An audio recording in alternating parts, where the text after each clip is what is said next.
नमस्कार साथियों, स्वागत है आप सभी का अंकित इंस्पायर्स इंडिया पर। मैं हूं अंकित अवस्थी और मेरे साथ जिन्हें आप देख रहे हैं ये मादुरो नहीं है। मादुरो की भेष में बैठाए हुए एक और देश के राष्ट्रपति हैं। नाम है जिनका डियाज कैनेल। राष्ट्रपति हैं क्यूबा के। चर्चा है कि इनके साथ भी कुछ ऐसा ही होगा, यानी मादुरो की तरह इन्हें भी उठाकर अमेरिका लेकर जाया जाएगा। कुछ इसी तरह जैसे मादुरो को ले जाया गया था अमेरिका वेनेजुएला से उठाकर, वैसे ही डियाज कैनेल के साथ भी अमेरिका तैयारी कर रहा है करने की। ये मैं नहीं कहता, ये अमेरिका के सांसदों के द्वारा लगाई गई तस्वीरें हैं जो चाहते हैं कि ट्रंप इनके साथ भी यही करें। आफ्टर ऑल क्यूबा ने क्या बिगाड़ा है भाई? आज के सेशन में जिक्र करेंगे ट्रंप का क्यूबा के साथ क्या कनेक्शन है, और अल्टीमेटली ट्रंप वेनेजुएला से ज्यादा अगर किसी देश से चिढ़ते थे तो वो क्यूबा था।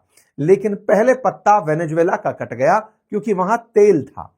क्यूबा जाना जाता है अमेरिका के बेइज्जती के लिए। यह वो राष्ट्र है जिसने कभी अमेरिका की नाक में दम कर दिया था। मात्र 150 किलोमीटर दक्षिण में स्थित यह देश कभी परमाणु बम की मिसाइलें लगाकर अमेरिका के खिलाफ बैठ गया था। इसके राष्ट्रपति को मारने की न जाने कितनी बार कोशिशें अमेरिका ने की। फिदेल कास्त्रो यहां के राष्ट्रपति हुआ करते थे और कहते थे कि अगर ओलंपिक में एक यदि इस प्रकार का स्पोर्ट्स रखा जाए कि बताओ कितनी बार बचे, तो फिदेल कास्त्रो विजेता घोषित होते, क्योंकि अमेरिका ने सैकड़ों बार उन्हें मारने के प्रयास किए।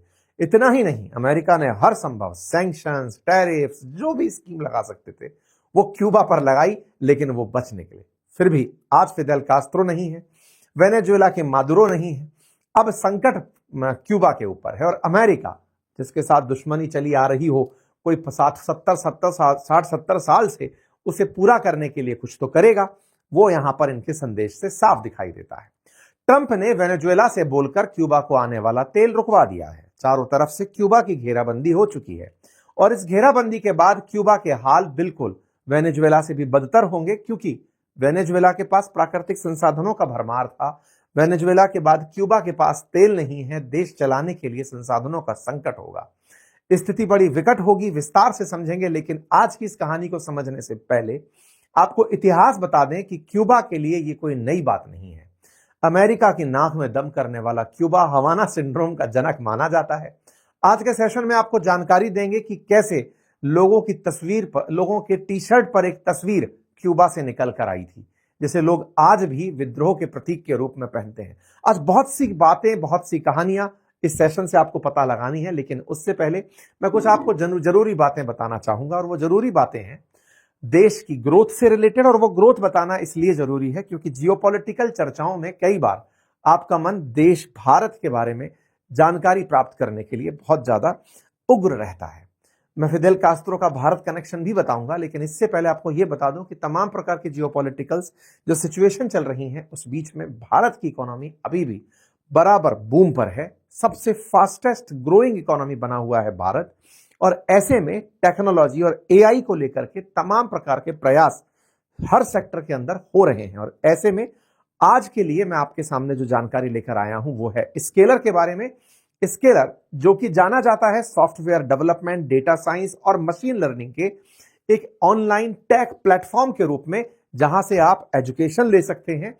यहां से आप इस प्लेटफॉर्म पर जाकर के इन तीनों प्रकार की विधाओं को सीख सकते हैं उन लोगों के माध्यम से जो ऑलरेडी किसी ना किसी बड़ी कंपनी में बड़े पद पर रहे हैं, और वो आपके मेंटर बनकर आपको यहां पर नॉलेज दे रहे हैं। इस प्लेटफॉर्म पर खुद एआई कंपेनियन उपलब्ध है चैट के रूप में, जिससे आप अपने डाउट्स को सॉल्व कर सकते हैं।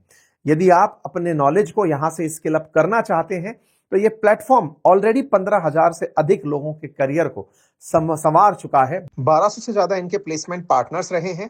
100+ कैपस्टोन प्रोजेक्ट्स ये प्रोवाइड कर चुका है।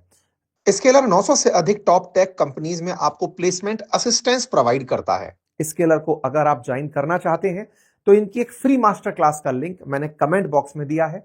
इंटरेस्टिंग है कि अगर आप इनके यहां से कोर्स लेते हैं तो आपको 2 साल तक कोर्स ईएमआई पर उपलब्ध होगा, 0 इंटरेस्ट रेट पर। वो भी इनके पास सुविधा उपलब्ध है, जाकर उसे अवश्य चेक कीजिएगा। लिंक कमेंट बॉक्स में है। मेरे प्यारे साथियों, आइए चर्चा शुरू करते हैं क्यूबा की। क्यूबा की चर्चा शुरू करेंगे क्योंकि वेनेजुएला पर हमने मल्टीपल सेशंस किए हैं। क्यूबा पर हाल ही के समय में कोई बड़ा सेशन नहीं हुआ है, इसीलिए थोड़ा इतिहास लेकर चलेंगे। आइए आपको इतिहास की जानकारी देते चलते हैं। हाल ही में अमेरिका का एक बयान आपने सुना होगा और उनका सुना होगा कि वेस्टर्न हेमिस्फीयर हमारा है। वेस्टर्न हेमिस्फीयर बोले तो अर्थ को अगर हम ईस्ट और वेस्ट में बांट दें तो ईस्ट वाली साइड हम रहते हैं, वेस्ट वाली साइड अमेरिका रहता है। अमेरिका, कनाडा, ऊपर ग्रीनलैंड, नीचे की तरफ मैक्सिको, दक्षिण अमेरिका, ये पूरा की पूरा क्षेत्र इधर की तरफ वेस्टर्न हेमिस्फीयर को अमेरिका अपना मानता है। वो कहता है यहां के फैसले मैं करूंगा, सरकारें मैं चलाऊंगा। तो ऐसे में इसी वेस्टर्न हेमिस्फीयर में अमेरिका के दक्षिण में गल्फ ऑफ मैक्सिको के बिल्कुल फ्लोरिडा के दक्षिण में एक देश है जिसका नाम है क्यूबा। इत्तू सा देश जो मैप पर दिख रहा है, जूम करने पर इत्तू सा देश दिखाई पड़ रहा है, उस क्यूबा के बारे में जानकारी मैं आपको देने जा रहा हूं। क्यूबा जिसकी राजधानी हवाना है, यहां पर अमेरिका को बड़ी चिढ़ मचती है। क्यों? क्योंकि अमेरिकन ने कभी क्यूबा से इतना भय पाया है कि लगभग 32 दिन तक हर अमेरिकी आदमी डर में जिया कि कब यहां से मिसाइल चलेगी और हमारी जान ले लेगी। न्यूक्लियर बम लगा करके क्यूबा अमेरिका की नाक के नीचे बैठ गया था। इसीलिए यह क्यूबा बहुत महत्वपूर्ण है। क्यूबन मिसाइल संकट कई बार डिस्कस हो चुका है, आज हम उससे आगे और उससे पहले की सारी बातें भी डिस्कस करेंगे। आइए, फिलहाल की स्थिति यहां पर मिगुएल डियाज कैनेल करके राष्ट्रपति हैं। लगभग 1 करोड़ के आसपास यहां आबादी रहती है और इनका प्रमुख उद्योग जो है वो चीनी है। चीनी, तंबाकू और पर्यटन है। इसीलिए आपने अगर पुराने जमाने में चीनी का कटोरा सुना हो तो क्यूबा को सुना होगा। हालांकि बाद में फिर ब्राजील का नाम भी उसमें जुड़ता चला गया। यहां की भाषा स्पेनिश है। अब स्पेनिश के पीछे का इतिहास है। असल में जो स्पेन ढूंढने निकला था इंडिया को, असल में कोलंबस ही तो निकला था, इंडिया खोजने निकला था, पहुंच गया अमेरिका था, वही कोलंबस, क्रिस्टोफर कोलंबस पहुंचा यहां पर और उसने इस जगह की खोज की थी। क्यूबा जो है वो कोलंबस द्वारा खोजा गया था। कोलंबस स्पेनिश था, इसलिए स्पेन के लोग आकर सबसे पहले यहां कब्जा किए, इसलिए यहां पर लंबे समय तक स्पेन के लोगों का प्रभाव रहा। भाषा यहां पर मूलतः स्पेनिश इसीलिए बोली जाती है। और ये जो क्यूबा है ना, ये आज मतलब क्यूबा लंबे समय तक स्पेन की कॉलोनी बनकर रहा। अमेरिकियों ने लगभग वर्ष 1900 के आसपास स्पेन को भगाकर अपना कब्जा यहां पर किया, एज ए प्रोटेक्टर बनकर के, संरक्षक बनकर के कि हम चलाएंगे इस देश को इस तरह से। प्लेट नाम का कोई एग्रीमेंट था, वो हुआ और यहां पर अमेरिकियों का प्रभाव रहा। प्रोटेक्टरेट बनकर के ये अमेरिका के अधीन जगह रहा। अब चर्चा है फिलहाल इस व्यक्ति की जिनका नाम है डियाज कैनेल, जो यहां पर फिलहाल राष्ट्रपति हैं और यहां पर अमेरिका वाले जो हैं वो इनसे अजब चिढ़ मचाए हुए हैं, उस तक भी हम पहुंचेंगे। खैर, थोड़ा सा इतिहास जान लेते हैं। क्यूबा भाषा का शब्द क्यूबाओ से निकल कर आया है, जिसका मतलब होता है प्रचुर मात्रा में उपजाऊ भूमि। इसी कारण से यहां पर स्पेन वालों ने चीनी का पौधा लगाया और चीनी यहां से भर भर के पैदा हुई, बड़ी मात्रा में एक्सपोर्ट की गई और अमेरिका समेत दुनिया के बहुत सारे देश यहां के चीनी से मतलब लंबे समय तक पोषित रहे। 1898 में स्पेनिश और अमेरिकी जब युद्ध हुआ तब जाकर स्पेन का शासन यहां पर समाप्त हुआ और उसके बाद में एक पेरिस एग्रीमेंट हुआ, जिसके बाद में यह तय हुआ कि यहां पर अमेरिकी संरक्षण बना रहेगा। अमेरिका ने जब स्पेन को हराया तो यहां से स्पेन ने अपना सारा दावा छोड़ा और उसके बाद में पाल्मा नाम का एक व्यक्ति है जो कि यहां का राष्ट्रपति बना। प्लेट संशोधन के कारण यह द्वीप अमेरिका के संरक्षण में रहा, लेकिन एट्राडा के इस्तीफे के बाद में गोमेज के नेतृत्व में जब यहां आंदोलन हुआ तो यहां पर नए राष्ट्रपति बनकर आए। आपको इन सब से ज्यादा मतलब नहीं होना चाहिए। मतलब केवल इस बात से यहां पर हो कि यहां पर 1933 में जाकर एक व्यक्ति शासन में उतरा जिसका नाम था फुलगेंसिया बतिस्ता, और वो जो बतिस्ता नाम का व्यक्ति था वो पूरी तरह अमेरिका के प्रभाव में रहने वाला व्यक्ति था, जिसने क्यूबा को अमेरिका के लिए एक तरह से समझिए पार्टी कल्चर सिटी बना दिया था। यहां पर बहुत सारे जुआ घर थे, लोग यहां पर पब, कैसीनो खेलने आया करते थे, पार्टी करने आते थे। टूरिज्म के लिए अमेरिकन इस आइलैंड पर आकर के पहुंचा करते थे। लेकिन इसी बीच में बतिस्ता से पीड़ित हो रहे थे कुछ लोग, और वो जो कुछ लोग थे जो क्यूबा को अमेरिकी प्रोटेक्टरेट बनते हुए देखकर खुश नहीं हो रहे थे, उनमें से एक नाम था फिदेल कास्त्रो। फिदेल कास्त्रो ही वो व्यक्ति थे साथियों जिन्हें ये पूरी तरह से अमेरिका पसंद नहीं आ रहा था और उन्होंने तय किया कि मैं अमेरिका को यहां से भगाऊंगा। फिदेल कास्त्रो के भाई थे राउल कास्त्रो। दोनों भाइयों ने 1959 में जाकर के तय किया कि अमेरिका को यहां से निकालना है और निकाल करके यहां पर यहीं के लोगों का शासन लेकर आना है। यह फिदेल कास्त्रो की तस्वीर है, मुंह में जिनके लगी है सिगार। कहा जाता है सिगार के शौकीन थे और क्यूबा में बड़ी मात्रा में सिगार का प्रोडक्शन भी हुआ करता था। ऐसे में क्यूबा में इन्हें मारने के लिए एक बार नकली या फिर जहरीली सिगार तक भी इनको दे दी गई थी, लेकिन फिदेल कास्त्रो मरे अपनी नेचुरल मौत थे, और वो भी अभी बहुत दिन पहले ही, मतलब कुछ दिन पहले ही ये मौत को प्राप्त हुए, मृत्यु को प्राप्त हुए। खैर, लेकिन क्यूबा में अमेरिका का पतन कैसे हुआ और अमेरिका के बाद क्यूबा कैसे आगे एक बड़ा देश बना, उसकी हम चर्चा करेंगे।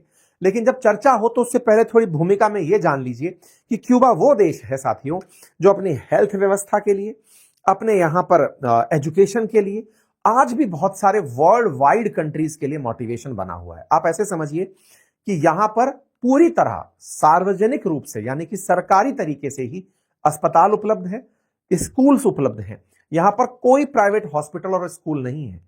प्राइवेट हॉस्पिटल नहीं है इसका मतलब समझिए कि सारे डॉक्टर्स इनके अपने सरकारी कॉलेजेस से बनाए हुए हैं। 1000 लोगों के ऊपर 9 डॉक्टर यहां एग्जिस्ट करते हैं। यहां की लिटरेसी रेट देश दुनिया के अंदर सबसे टॉप में मानी जाती है, ऑलमोस्ट 99% के आसपास क्लेम की जाती है। यानी कि जो लोग हैं सब अत्यधिक पढ़े लिखे लोग बाग हैं। ये दुनिया के अंदर साम्यवाद का सबसे बड़ा उदाहरण बनकर अपने आप को पेश किया। यहां के लोगों के बीच में कोई असमानता ना हो, इसीलिए क्यूबा ने पूरी तरह जनता के लिए सार्वजनिक मतलब संसाधन ही रखे। कोई अमीर नहीं होगा, सब पर सरकारी शासन होगा, सरकार सबको चलाएगी, और ये करने में कामयाब भी हुए थे। और ये पूरा काम फिदेल कास्त्रो ने किया था सोवियत रूस से इंस्पायर होकर के। अमेरिकियों को इसी बात की सबसे ज्यादा चिढ़ हुआ करती थी। यही कारण है कि अमेरिकियों ने इसे बदलने के लिए तमाम वो प्रयास किए कि फिदेल कास्त्रो को अगर नहीं हटाया गया तो अमेरिका के बहुत से लोग फिदेल कास्त्रो से मोटिवेशन लेकर समानता की बात करेंगे। लेकिन इसी बीच में एक चेहरा जिसे आप में से बहुत से लोगों ने लोगों की टी शर्ट पर बना देखा होगा, नाम है जिनका चे ग्वेरा। असल में जब हम फिदेल कास्त्रो, राउल कास्त्रो की बात कर रहे होते हैं तो एक चर्चा चे ग्वेरा की भी होती है। चे ग्वेरा भी वो व्यक्ति थे जो अर्जेंटीना से आए थे, डॉक्टर थे, क्यूबा में थे, फिदेल कास्त्रो के साथ थे और अमेरिकियों को भगा रहे थे। इनका मकसद कभी शासन करना नहीं था। ये वो क्रांतिकारी थे कि जहां जहां अमेरिकियों का शासन है मुझे वहां से उनको भगाना है। बोलिविया की क्रांति के लिए भी ये जिम्मेदार थे। चे ग्वेरा जो है ये क्यूबा के अंदर अमेरिकियों को भगाने के बाद बोलिविया के जंगलों में जाकर वापस से यही वेनेजुएला और इसके दक्षिण में जाकर के लोगों को क्रांति के लिए उकसा रहे थे, गुरिल्ला युद्ध की टेक्निक सिखा रहे थे कि अमेरिकियों को हमने गुरिल्ला युद्ध से भगाया है, आप लोग भी भगा सकते हो। तो ये जो चे ग्वेरा हैं, इन्हें अमेरिकियों ने जंगल में घेर करके घात लगाकर मारा था। लेकिन जिस समय ये मरे थे उस समय के बयान, जिस व्यक्ति ने इन्हें मारा उस सार्जेंट के बयान आज भी चर्चित हैं। उसमें ये कहते हुए मरे थे कि तुम मुझे मार रहे हो, मेरे विचार को नहीं। यही कारण है कि अर्जेंटीना के जो ये चे ग्वेरा हैं, इनकी बातें आज भी क्रांतिकारी जब सत्ता के खिलाफ लड़ रहे होते हैं तो इनकी बातें उनके बीच का मोटिवेशन बनती हैं। आप में से बहुत से लोगों ने कई टी शर्ट्स पर इस तस्वीर को बने देखा होगा, जो कि सिस्टम के खिलाफ विरोध के रूप में आज भी दुनिया भर के देशों में, इंडिया इटसेल्फ में भी कुछ लोग इस तस्वीर को जब पहनकर घूमते हैं तो वे ये बताना चाहते हैं कि हम सिस्टम के खिलाफ हैं, ये जो चल रहा है हम उसके खिलाफ हैं। खैर, चे ग्वेरा का जिक्र ना हो, फिदेल कास्त्रो का रहे, ये थोड़ा सा सही जस्टिस नहीं होगा। हालांकि किसी देश के इतिहास को मैं 30-35 मिनट के अंदर बता के निकल जाऊं, ये भी अपने आप में अन्यायपूर्ण है। लेकिन हाँ, आपको किरदार परिचय तो मैं करा ही चलता हूं, बाकी आपकी रुचि है, आप जाकर पढ़ते रहिएगा। आगे बढ़ते हैं साथियों। तो कास्त्रो के बाद में, जो फिदेल कास्त्रो के बाद में यहां का मामला आगे बढ़ने लगता है, तो फिदेल कास्त्रो के नेतृत्व में यहां पर बड़ी मात्रा में कम्युनिस्ट आंदोलन होते हैं। बड़े बड़े परिवर्तन अमेरिकियों, मतलब क्यूबा जो है वो खुद के लेवल पर करता है और अमेरिकियों को पछाड़ने का प्रयास किया जाता है। इसी बीच में अमेरिका फिदेल कास्त्रो को हटाने के लिए बे ऑफ पिग्स इन्वेजन नाम का एक मिशन लॉन्च कर देता है। और उसके अंदर होता यह है कि जो क्यूबा से निकले हुए निर्वासित लोग थे या भागकर चले गए थे अमेरिका उन्हें ही वापस भड़का करके क्यूबा में भेजता है कि जाओ और कास्त्रो को मार कर आओ। लेकिन इनकी सैन्य सूझबूझ ने अमेरिकी प्रयास को विफल कर दिया।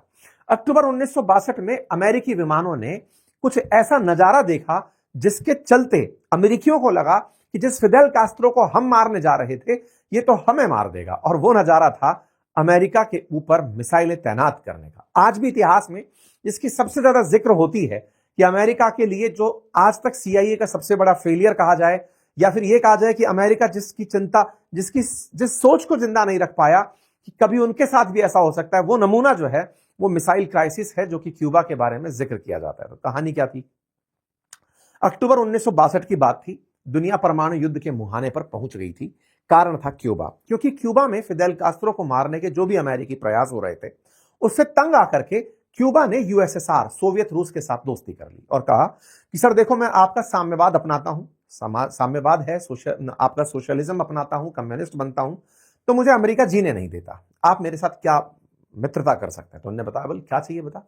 बोले सर मैं ये चाहता हूं कि आप मुझे अपने यहां परमाणु बम लगाने की अनुमति दो। बोले भाई ठीक है, ले लो हमारी मिसाइलें। तो भाई साहब, रूसियों ने अपने परमाणु बम क्यूबा में भेज दिए। क्यूबा में बड़ी मात्रा के अंदर मिसाइलें तैनात कर दी गई। यह बात कानो कान अमेरिकियों को पता नहीं चली। फ्लोरिडा से मात्र 150 किलोमीटर की दूर पर मेनलैंड क्यूबा है, लेकिन किसी को यह पता नहीं चला कि सैकड़ों की संख्या में मिसाइलें तैनात हो चुकी हैं अमेरिका पर हमला करने के लिए। फिदेल कास्त्रो को इसीलिए इतिहास में महान माना गया कि उन्होंने इतना खूबसूरती से यह काम किया कि रशिया से चलकर क्यूबा तक सैन्य जहाज भी आए, सब कुछ आए, लेकिन किसी को पता नहीं चला। 1962 का समय था जिसे क्यूबल मिसाइल संकट के बारे में जाना जाता है। कहा जाता है कि 14 अक्टूबर को अमेरिकी जासूसी विमान ने क्यूबा की सीमा से लगे इलाकों में जब उड़ान भरी तो उन्हें 928 एरियल तस्वीरें खींची। उन तस्वीरों में उन्होंने देखा कि बड़ी मात्रा में मिसाइलें क्यूबा में तैनात कर दी गई हैं। ये कुछ मिसाइलों की तस्वीरें हैं, सिंबॉलिक प्रेजेंटेशन है, ये रियल टाइम इमेजेस हैं जो बाद में रिलीज हुई, जिसमें क्यूबा के अंदर मिसाइलें तैनात थी अमेरिका पर हमला होने के लिए। यह जासूसी विमान एक इंटेलिजेंस खबर के बाद निकला था। इंटेलिजेंस में एक क्रिप्टोग्राफर थी जिसका नाम भी काफी ज्यादा चर्चित रहा, जिनकी तस्वीर भी मैंने अभी हाल आपके सामने दिखाई। इनका नाम था जुआनिटा मूडी। इन्होंने कभी कुछ खबर डिकोड की थी, क्योंकि क्रिप्टोग्राफर थी तो ये कोड्स में जो बातें होती थी उनको डिकोड करने का प्रयास कर रही थी। उनको यह पता चला कि क्यूबा कुछ परमाणु बम जैसी घटना कर रहा है। फिदेल कास्त्रो को मारने का अमेरिका ने प्रयास किया, वो बदले की तैयारी कर रहा है। यह बात जब पता चली तो उन्होंने कंफर्मेशन के लिए इनके ऊपर से एक हवाई जहाज उड़ाया जिसने कम से कम 1000 के आसपास तस्वीरें खींची। तो उन तस्वीरों में यह पता चला कि मिसाइलें तो खुलेआम खड़ी है चलने के लिए। बस उसके बाद से अमेरिकियों की हालत खराब हो गई। उस समय अमेरिका के राष्ट्रपति जॉन एफ कैनेडी हुआ करते थे। उन्हें जब यह बात पता चली, 16 अक्टूबर का दिन था, वो बुरी तरह परेशान हो गए। परेशान इतने कि उन्होंने 26 अक्टूबर 1962 को अमेरिकियों को संबोधित करते हुए कहा कि अगले कुछ दिनों में हम जंग में एंट्री करने जा रहे हैं, हमारे साथ जंग हो सकती है और यह जंग फिर से एक परमाणु जंग हो सकती है। आप सोचिए कि अमेरिकी राष्ट्रपति को इतना भय सताया कि उसने जंग का अनाउंसमेंट पहले ही देशवासियों को यह सूचित करने के लिए कर दिया कि एक परमाणु जंग हो सकती है। उनके पास कोई अल्टरनेटिव विकल्प नहीं बचा।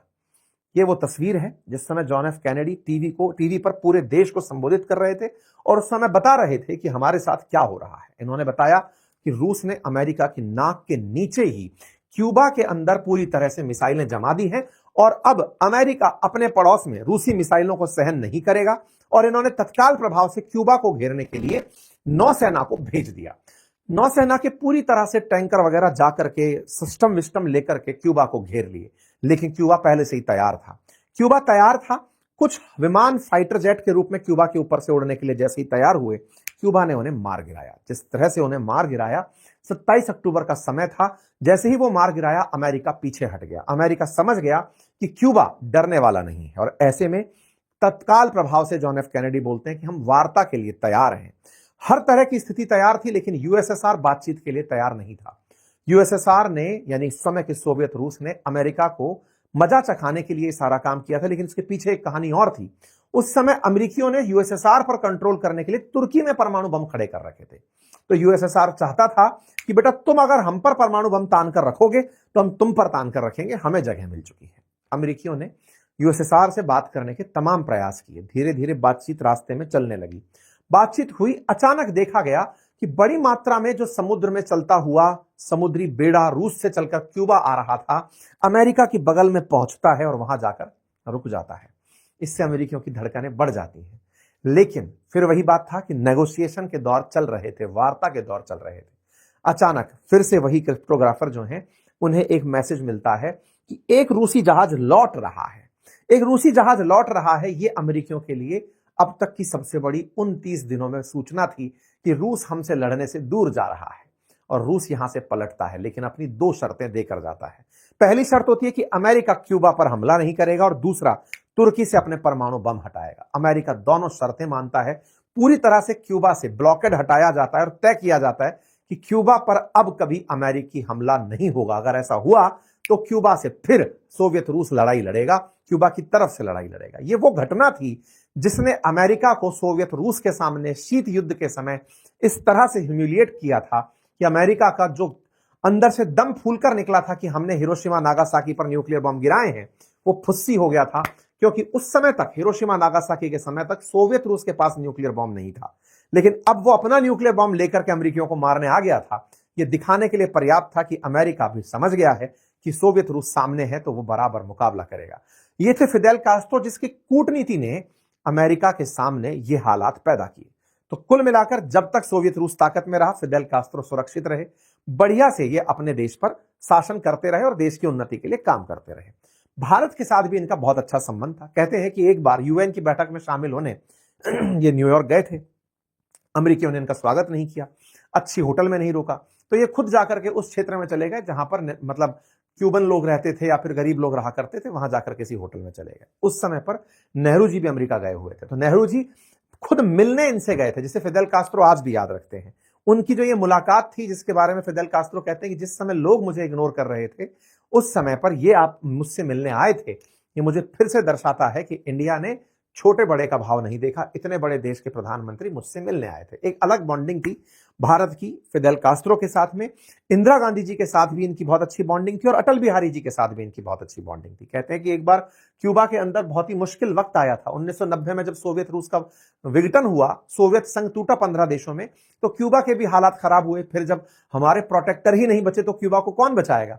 तो उस समय पर भारत ने लगभग 10,000 टन गेहूं और चावल भेजा था क्यूबा के भूख के संकट को मिटाने के लिए, जिसे क्यूबा लंबे समय तक याद रखता रहा कि मित्रता वही जो परेशानी के समय पर काम आए। खैर, कुल मिलाकर के क्यूबा ने न केवल अमेरिकी नाकेबंदी के दौरान तरक्की की, बल्कि दुनिया के सामने कुछ मुकाम हासिल किए। जैसे आज भी यहां पर जो लाइफ एक्सपेक्टेंसी है 78 से 79 साल के बीच में है, 78 से 79 साल के बीच में 78-79 ईयर एवरेज है। यहां का जो बाल मृत्यु दर है वो 4 से 5 बच्चे ही प्रति 1000 पर है। यहां पर 6000 से कम डॉक्टर थे 1960 में, लेकिन आज 1000 लोगों पर 9 डॉक्टर हैं। और तो और कोविड-19 के दौरान क्यूबा ने अपनी एब्डाला और सोबरना नाम की दवाई बनाई, जो कि कोविड में 90% तक कारगर रही और इसने दुनिया को उन वैक्सीन को बेचा भी था। कुल मिलाकर क्यूबा अपनी लिटरेसी के लिए, स्वास्थ्य सेवाओं के लिए आज भी दुनिया के बहुत से देशों के सामने एक स्टैंडर्ड पैमाना सेट करता है। पूरी तरह सरकारी सिस्टम है, कोई प्राइवेट एजुकेशन नहीं, कोई प्राइवेट अस्पताल नहीं। ये सारा काम फिदेल कास्ट्रो का था। फिदेल कास्ट्रो अपनी नेचुरल मौत मरे 2006 के अंदर। उनके भाई राउल कास्ट्रो ने आकर के फिर सत्ता को संभाला और फिर 2008 में आधिकारिक तौर पर वो राष्ट्रपति बनकर रहे। फिदेल कास्ट्रो की मौत के बाद में मतलब इनके जो भाई हैं उन्होंने सत्ता को संभाला, राउल कास्ट्रो ने। जब राउल कास्ट्रो सत्ता में आए, उस समय अमेरिका की तरफ से इनके साथ दोस्ती का हाथ बढ़ाया गया। बराक ओबामा ने इनसे मुलाकात की। बराक ओबामा ने इनके साथ लगे काफी सारे सैंक्शंस हटाए और धीरे धीरे चीजों को बहाल करने का प्रयास किया। इसी बीच में अमेरिकी राष्ट्रपति बराक ओबामा और फिदेल कास्ट्रो के भाई राउल कास्ट्रो ने अचानक ये ऐलान कर दिया कि दोनों देश अब बढ़िया से एक दूसरे के साथ रहेंगे। कहते हैं कि उस समय पोप फ्रांसिस ने इन दोनों के बीच में मध्यस्थता कराने का काम किया था।